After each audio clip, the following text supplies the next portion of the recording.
Hello, today is June 21st, 2015, and this is Overgrowth Weekly 98 with Q&A number 14. My name is Lukas. I'm Anton.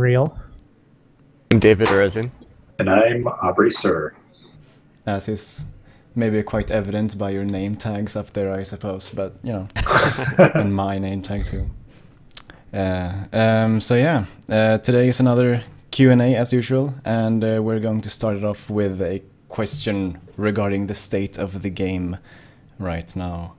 So Aubrey and David, where are we at with the current alpha, and like what's going on, and do you have an idea of when we might expect it to come out?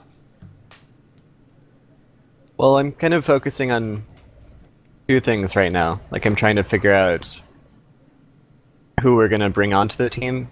I want to expand the team to make things go faster, and figure out how to like restructure the team to handle that. Because with more people, we need a little bit more overhead to make sure everyone's doing something useful. And I've been working on some engine things to help deal with that, which is partly related to modding. Oh, cool. Like, I'm making a flexible file path hierarchy, so you can have like multiple data directories and it'll combine them. Kind of like how Quake 3 handled mods back in the day. That sounds convenient. I know this last week was E3 and I was hanging out with Aaron and we were sort of talking about what would it take to make mods easier to install and manage in the game. Things like, the scripting thing, being able to somehow load one script versus another when you start the game or something would be convenient if you could sort of pick and it would sort of do what it needs to do, but it still always seems tricky. Yeah, that's kind of the next step, is to have some manual control over which folders are active.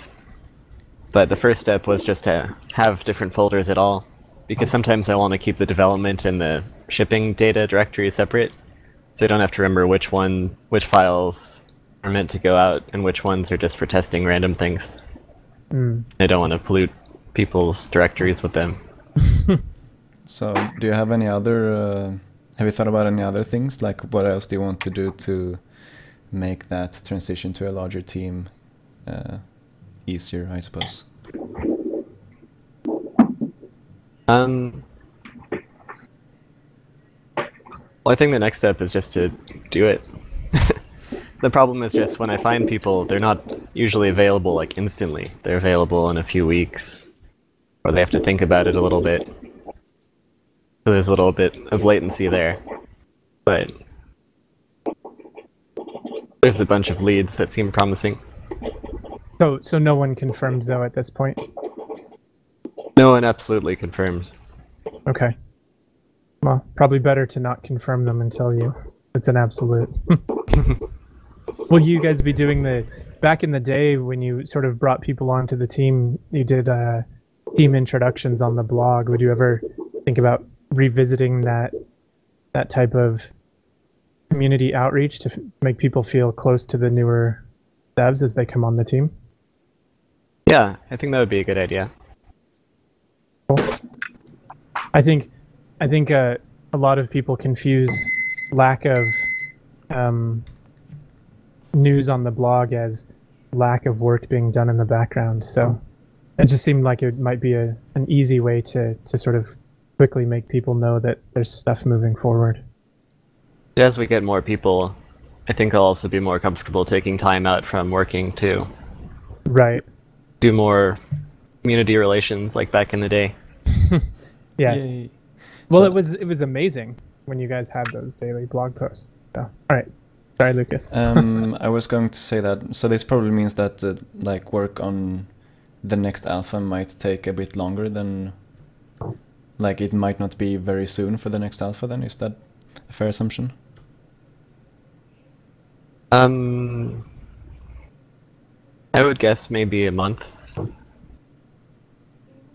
All right, cool. Yeah.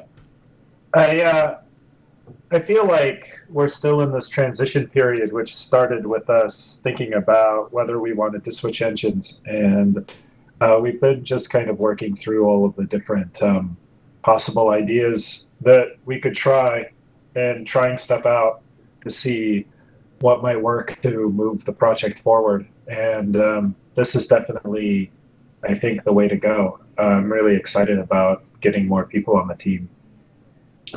In part because it's going to free me up to work on some other stuff that I'm interested in. So, like when we evaluated Unreal, we really liked it. So I'm still looking into learning that, and I think that's going to pay dividends in the future. But it's not really related to progress on Overgrowth. So. All right, Right. sounds pretty good. Yeah, sounds cool. Shall we move on to the questions then? Sure. So we have questions, like combined question from Leonard and Endo Perez.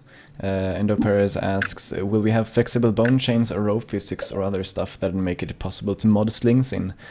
Or just add flags and tufts of hair to weapons as decorations? And Leonard's question was, I know that bows and crossbows may never be implemented into the game, but what about slings? So yeah, flexible bone chains and slings. So we have some flexible bone chain support, which we use for ears and tails and things like that. You can't put them on weapons yet.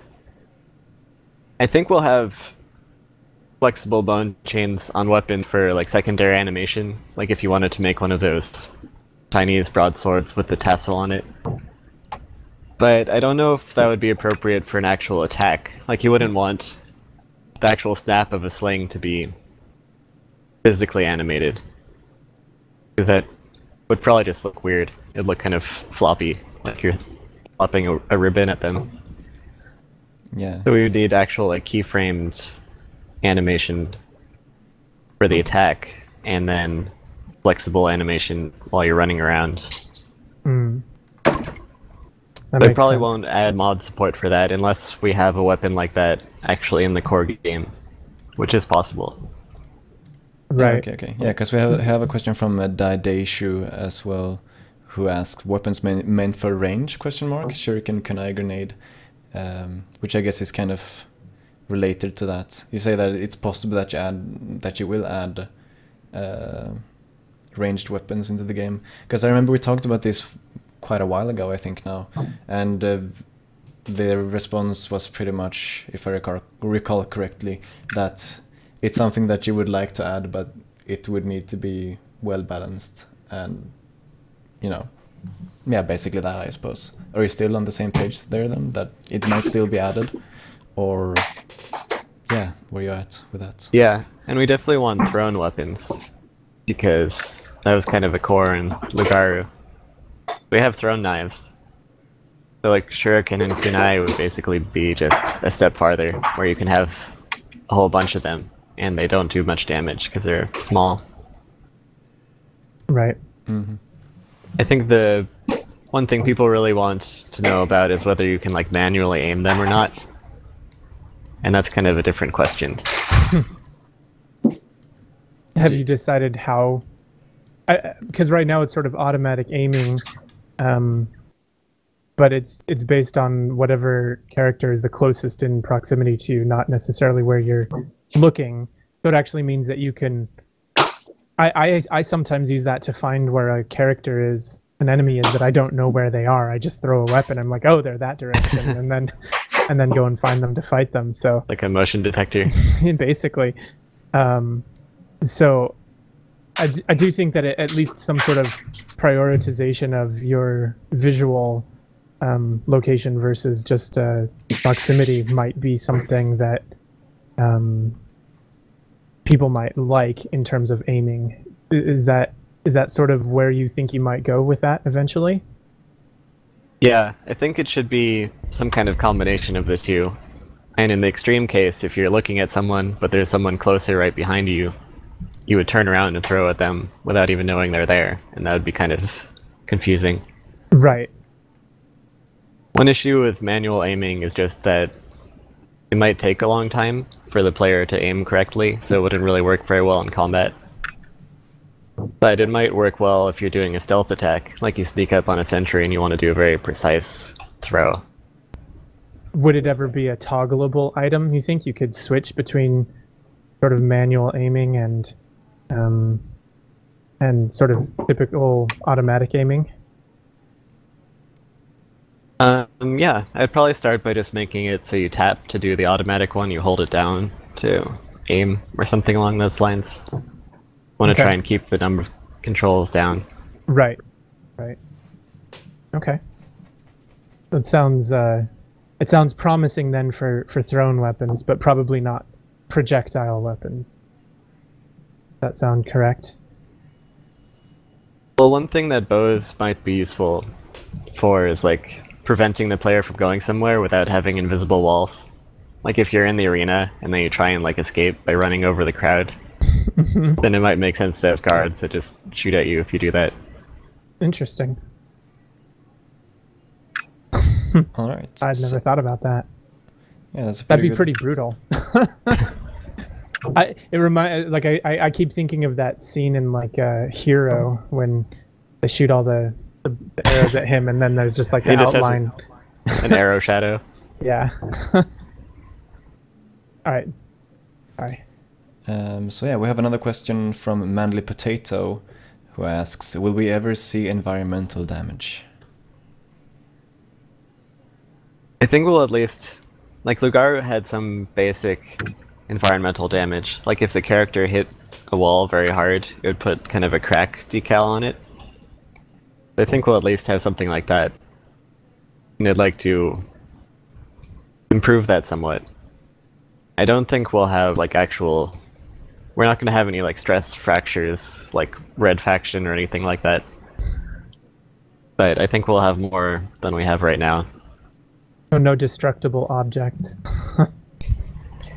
If we have destructible objects, it'd probably be the traditional kind, where it's just like you have pre-made fracture for the different pieces. I don't think I want to put time into like actual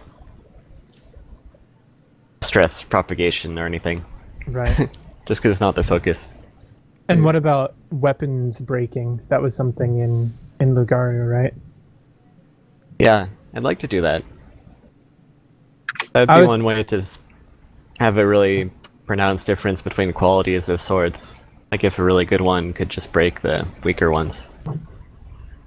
Yeah, I always felt like it was a little unrealistic in Lugaru, where it was you'd be using the staff and then all of a sudden the whole thing would just shatter into tiny pieces. And I definitely play with staves that are breaking, and what starts happening more often than not is you start getting splinters in your hands, and so you just don't want to use that weapon anymore. But it's still practical for bashing someone with. Yeah, that's partly one of the coolness versus realism things, I think. Of course. But it would be nice to make it break in a more believable, like at least break in half or something, instead of just breaking into splinters. Right. Lugaru kind of shatters like it's made of ice or something. Right. Oops, sorry. I definitely the way that they break for us when I'm using them is that there's like always kind of a tear in the middle and then a tear on the two ends where you tend to bend the staff, and so the staff sort of presses in those three spots, and so that's kind of, rather than in half, I would sort of see, sort of a shortening or reduction of some kind, but half is maybe the most believable movie version of that. So it makes sense. Yeah, I guess in movies there are cool things, like there's like breaking a staff over someone's head, and then there's like trying to block a sword but the sword cuts through it, like in Crouching Tiger. Right. It's true. Yeah. So I guess it depends on which way you're planning to go. Basically, I want some kind of breaking, but I don't want to have like some super complicated computational geometry approach to it. It needs to be something fairly simple. It sounds good. Yeah. So, is that something you're considering adding? Do you think you might add destructible, like, I don't know, pots or whatever something like that to the game? I think it might. It's pretty fun in Dark Souls or Bloodborne. They have like whole rooms full of pots. You can just go around and break all. But I want to start. Like, it's really easy to get sucked into a technical rat hole. It's like, I want to make the best possible pot breaking ever. And I want to try and start restraining that and focus more on like low-end placeholders for everything. Yeah. Would probably start by just making like pots that disappear with a sound effect when you hit them, and then get to it later. Yeah, exactly. But Aubrey, what would it mean? Like, how much extra work and what type of work is it to do if you do add these destructible pots? Because I'm assuming you would make all those debris. Yeah, I think there's some plugins to generate fractures for existing assets. So I would definitely have to explore that. I hadn't considered, like, I thought about it in the past, but I haven't researched it enough to know how to actually go about it. Certainly, like, a more traditional approach of, like, cutting up a mesh and doing it manually is a lot of work, and it's something I'd prefer to avoid. But I'm sure there's some middle ground where you can kind of pre-author the breaks using some kind of middleware. As Sed mentions in the chat, Girth already made a mod that does that. I think it probably has a static pot mesh with a hotspot on it.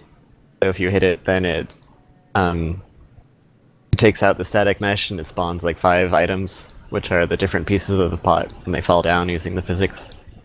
Yeah, right. And Girth also made a manual aiming mod, right? Yeah, both of those mods, all of the mods he's been doing, they're totally awesome.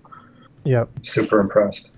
Yeah. So because he added the physics to the pots, it also meant that you could pick up the broken shards like weapons also, which was kind of cool. Sure, they met people. Yeah. Oh. Yeah. So yeah, we will probably check those out in the next full episode, I guess. So with another question here, Fridge 400 asks, are you considering any more parkour elements, such as vaulting over waist height objects without losing momentum, or cat/dog staggering for a second after landing a very distant jump? And yeah, Geometric Jellyfish also had a similar question. I want to focus on the combat first in the arena, but it would definitely be fun to add more of that. The main challenge with any parkour elements is like detecting those features in the environment, like detecting what is something you can wall run on and making it robust. If there's a little crack in it, it doesn't mess up and say, this is no longer runnable, or you can grab onto this crack even though it's the wrong shape or the wrong size. It would be really easy if I required manually tagging everything, but that would be a huge pain, especially for modders. They have to find some kind of middle ground. Like right now there's no tagging, but sometimes it has problems with detecting grabbable ledges and handling strange shapes. They might have it usually automatic like it is now, but you can manually like mark up places that aren't working right. Yeah, okay, cool. Geometric Jellyfish's question was more towards, yeah, I asked about climbing, hopping over walls, and he also asks about, or they, I should say, I'll also ask about movements such as those in Sly Raccoon. I don't know what game that is, but they mentioned wire walking or ledge walking, for instance. That would probably involve attaching onto the environment in a controlled quick time event like moment. I'm sorry. We have things like that. I want to figure out some kind of gameplay mechanics for them. Because often when I'm playing a game that has that, it's just like, oh, okay, now I have to shimmy along for 20 seconds. And then, like, oh god, not this again. I want to figure out some way to add more skill to it. Yeah, like make it actually useful and have an impact on the gameplay. Right? Kind of like the hanging on edges in Lugaru, for instance, or in Overgrowth, where you're still hidden, so it like has a gameplay implication while you can still shimmy around and stuff. Right. Or Shadow of the Colossus had their grip meter, so you had to be quick, otherwise you run out of energy in your hand and find like resting points. I haven't thought about it too much because it's not the focus right now, but it would be pretty cool. The wire walking always reminds me of the God of War games, where they would always have this random like tightrope section where you had to make sure you didn't fall over. It was like, oh, here I'm doing this mechanic again. Sorry, I should mute my piano. Sorry. Someone wrote in chat, oops, accidentally made a musical masterpiece on a live stream. Girth after your last mistake. Thinking about God of War, I do like the rope swinging. Rope swinging is always pretty cool. Classic video game element from the Pitfall days. So. Right. Mm-hmm. So we have a question from Wake who asks, will you make a Phoenix filmmaker a la Source filmmaker? People could make really fun narratives with it, maybe even for the story in the game. And my thoughts about that is maybe that's even possible currently to do things like that. Well, the dialogue editor is kind of in that direction. Don't think I want to go so far as to like make in-engine like bone movement and a whole like keyframe system for that, because A, that would be a ton of work that most people wouldn't care about, and B, that can probably be better done in Blender or some other program that can already have it. Or Source filmmaker. Yeah. But I like giving players the ability to like pose the characters somewhat, like choose from a bunch of poses and make a camera angle and set it all up with the environment, frame nice shots, and have them say lines. Kind of like, there was this program a while back where people made little dialogues between two like chibi characters, and it was the text-to-speech. Anyway, kind of like that. Yeah. Okay. There was I've been playing a lot. I've been putting a lot of the mods into some launcher lately, and there have been a lot that use the dialogue editor, and I've been surprised at how much that element really adds to the story feeling of the setting. Like, it really does allow you to kind of set up a story and feel like the characters are interacting with each other already, even with the relatively simple poses that they have now. And it seems like it should be easy for people to generate their own poses as well in Blender, and you could ultimately have a pretty complex posing system, I guess. Yeah, that's kind of the focus, because it also takes advantage of the procedural elements, because you can make a pose and then the procedural like sway and eye movement and so on can make it look more alive. It seems like a good approach. Yeah. I'm still thinking like the Phoenix Wright sort of approach. One of the things I think is interesting about like video game cutscenes, and one of the things that we wanted to avoid, is that in a lot of games the cutscenes just seem a lot more exciting than the game. You're kind of like, why is there this game? And just cut all the game sections out because it's boring compared to the cutscenes. So obviously you want to focus more on the gameplay than on the cutscene technology, and just keep the cutscenes, like only use it as kind of a spice to help glue the gameplay together. Mm-hmm. That makes a lot of sense. It actually kind of, while you were mentioning that, it reminded me of one other thing that happens with the current cutscenes, is that as the characters are sort of being teleported into place, they become sort of like little wire meshes momentarily, and you sort of see some other artifacts of this, like sort of in the distance when someone turns around, it sort of looks two-dimensional and flat as they spin, but it's just kind of like the nature of that three-dimensional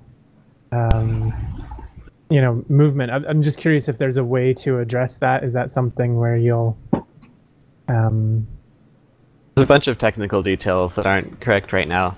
Like when you're switching between dialogue poses, it should basically just teleport them and reset all of their soft animation and so on. but right now it just like moves their center, so their arms are still where they were for a frame. Right, right.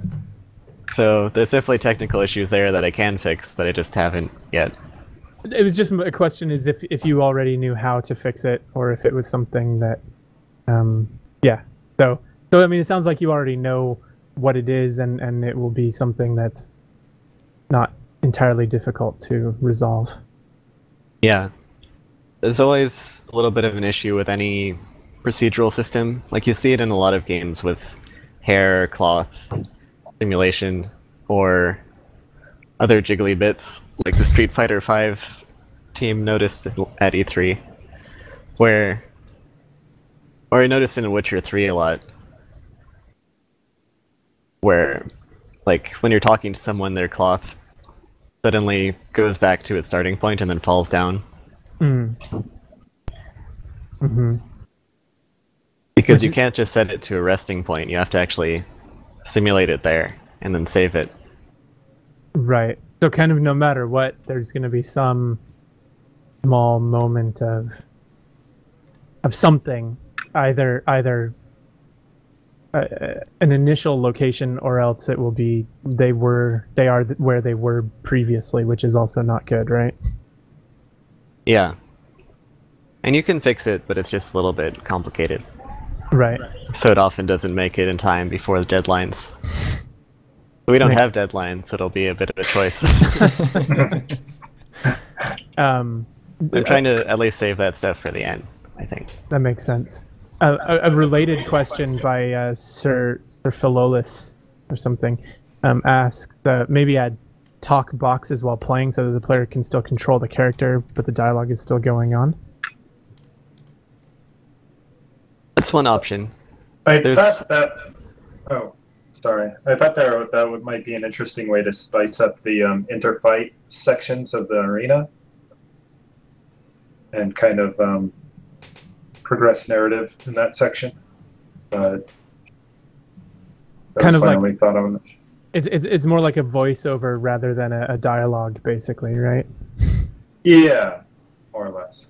It's kind of a question of how much control over the camera you need in different situations. Right. Like in combat, it would be cool for the enemies like taunting you or something. Yeah. But sometimes you might also want to have like a close-up on their facial expressions, because in the normal third-person camera, it's like 20 feet away. You can't really see what they're doing. Right. You could do like picture-in-picture, so you can walk around and have a close-up. Right, but then you'd have to generate both the close-up model and the far away, or I don't know how you do that. Or two cameras, I guess, on the same model. It gets a little complicated. Yeah. I think like Sir Felonius mentions Half-Life 2 did cutscenes where you could move around, but like I've watched a bunch of people play, and they basically fall into two categories, from what I can tell: people who care about the story and just pay attention to the characters during those sections, and people who don't, and they run around and jump on all the stuff and press all the buttons in the background. And it's kind of like those people would probably just skip the entire cutscene if they could, but they're kind of trapped into this room. And then for the people who actually care about the story, they just don't. It doesn't matter that you can move around. So I think it's kind of cool, but I also think it's kind of like not an ideal solution. Like you can just have cutscenes that are shorter and more meaningful. Like the cutscenes in Half-Life 2 are really long-winded. So, I mean, yeah, those probably also took a lot of time to make. They could have either just released the game earlier, or you know, spent those efforts in other places. One advantage of the click-through dialogue, aside from being really easy to make relatively, is that the players can just very easily control the pace of the cutscene. They can take a long time to look at the shot, or they can just click, click, click, go all the way through it. Yep. All right. So I think we've been on for 30 minutes now, so we should probably start wrapping this up. Just checking so that there are no more hanging questions in the chat that we should take. Doesn't look like it. So yeah. That's that. Thank you all for watching this episode of Overgrowth Weekly, and we will be back in... We might not be back, actually. I'm not sure. It's summertime now, and I'll be traveling a lot, so I'm not sure if I'll be having internet connections when I need it and so on. So I guess we'll find out about that. Might be I know that... Oh, what's that? Yeah. I was going to say, I know I'll be in San Francisco on the next time that the episode should happen, so... I might not be able to make it that day, but maybe we could substitute some, you know, live streaming of Aubrey beating me in combat again or something. Yeah. Or we could give all our viewers homework. It's summertime. You can get out of the house and go enjoy the weather. Yeah, exactly. Don't sit inside looking at Overgrowth Weekly. Or if you want overgrowth related homework, some people could help me lay out mods so I can put them into Sum Launcher faster. That'd be cool.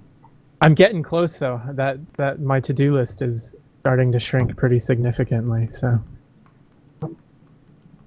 Yep, you should contact Anton. He's in the IRC, and irc.wolfire.com, and the channel is Wolfire. Wolfire. Yep. Yeah, I just whenever I see the square sign or whatever, I always think hashtag, and I start laughing because it's like hashtag Wolfire. Yeah, it just feels silly. I don't know. If you join the server, it should just automatically redirect you to that room. Yep. I think it's the only active room on the server, so. Yep. All right. So yeah, as usual, OG Weekly on Twitter, ogweekly.com, all that stuff, and yeah, we all have Twitter as well, but you know, you can find us. We have names. So yeah, once again, thanks for watching, everyone, and we will see you sometime later. Thanks, guys. Bye. Thanks See for you later. watching. Bye-bye.